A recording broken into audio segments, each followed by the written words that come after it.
السلام علیکم ورحمۃ اللہ وبرکاتہ۔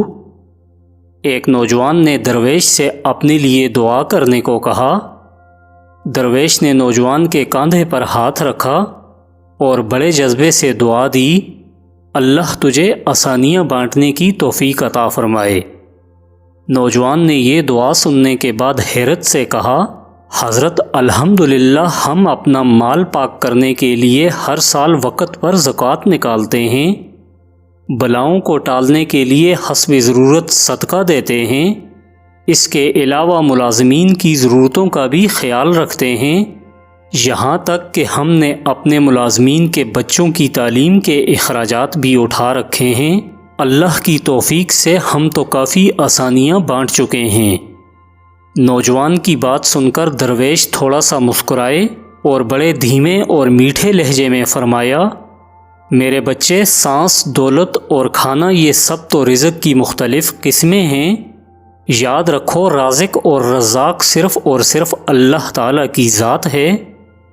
تم اگر یہ سب کچھ کرنا چھوڑ بھی دو گے تو اللہ تعالیٰ کی ذات یہ سب کچھ فقط ایک ساتھ میں سبھی کو عطا کر سکتی ہے۔ تم جو کر رہے ہو اچھی بات ہے، اپنے اشرف المخلوقات ہونے کی ذمہ داری ادا کر رہے ہو۔ پھر درویش نے نرمی سے اس کا ہاتھ اپنے دونوں ہاتھوں میں لیا اور فرمایا، میرے بچے آؤ میں تمہیں سمجھاؤں کہ آسانیاں بانٹنا کسے کہتے ہیں۔ نوجوان نے کہا، حضور بتائیں۔ تو درویش نے فرمایا، کبھی کسی اداس اور مایوس انسان کے کندھے پر ہاتھ رکھ کر پیشانی پر کوئی شکن لائے بغیر کچھ ٹائم اس کی لمبی اور بے مقصد بات سننا آسانی ہے۔ اپنی ضمانت پر کسی بیوہ کی جوان بیٹی کے رشتے کے لیے سنجیدگی سے جدوجہد کرنا آسانی ہے۔ صبح دفتر جاتے ہوئے اپنے بچوں کے ساتھ محلے کے کسی یتیم بچے کو اسکول لے جانے کی ذمہ داری لینا آسانی ہے۔ اگر تم کسی گھر کے داماد یا بہنوئی ہو تو خود کو سسرال میں خاص اور افضل نہ سمجھنا آسانی ہے۔ غصے میں بفرے کسی آدمی کی کڑوی کسیلی اور غلط بات کو نرمی سے برداشت کرنا آسانی ہے۔ چائے کے کھوکھے والے کو اوئے کہہ کر بلانے کے بجائے بھائی یا بیٹا کہہ کر بلانا آسانی ہے۔ گلی محلے میں ٹھیلے والے سے بحث مباحثے سے بچ کر خریداری کرنا آسانی ہے۔ تمہارے دفتر، دکان یا فیکٹری کے چوکیدار اور چھوٹے ملازمین کو سلام میں پہل کرنا، ان کے ساتھ دوستوں کی طرح گرمجوشی سے ملنا، کچھ دیر رک کر ان سے ان کے بچوں کا حال پوچھنا آسانی ہے۔ ہسپتال میں اپنے مریض کے برابر والے بستر پر انجان مریض کے پاس بیٹھ کر اس کا حال پوچھنا اور اسے تسلی دینا آسانی ہے۔ اور اگر سڑک پر تمہاری گاڑی کے آگے کھڑا شخص جو کسی بھی پریشانی میں مبتلا ہو، بجائے اس کی مدد کے اسے ہارن نہ دینا آسانی ہے۔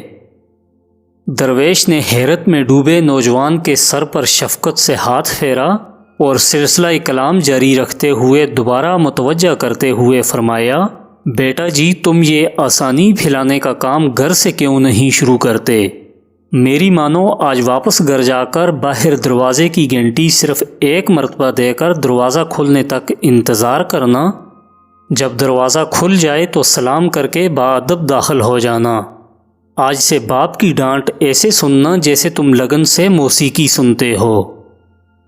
آج سے ماں کی پہلی آواز پر فوراً ان کے پاس پہنچ جانا، چاہے تم جتنا بھی مصروف ہو، اور کوشش کرنا کہ ماں کو تمہیں دوسری دفعہ آواز دینے کی ضرورت نہ پڑے۔ بہن کی ضرورت اس کے تقاضا اور شکایت سے پہلے پوری کرنا۔ آئندہ سے بیوی کی غلطی پر سب کے سامنے اس کو ڈانٹ ڈپٹ مت کرنا۔ سالن اچھا نہ لگے تو دسترخوان پر حرف شکایت بلند نہ کرنا۔ کبھی کپڑے ٹھیک استری نہ ہوں تو خود استری درست کر لینا۔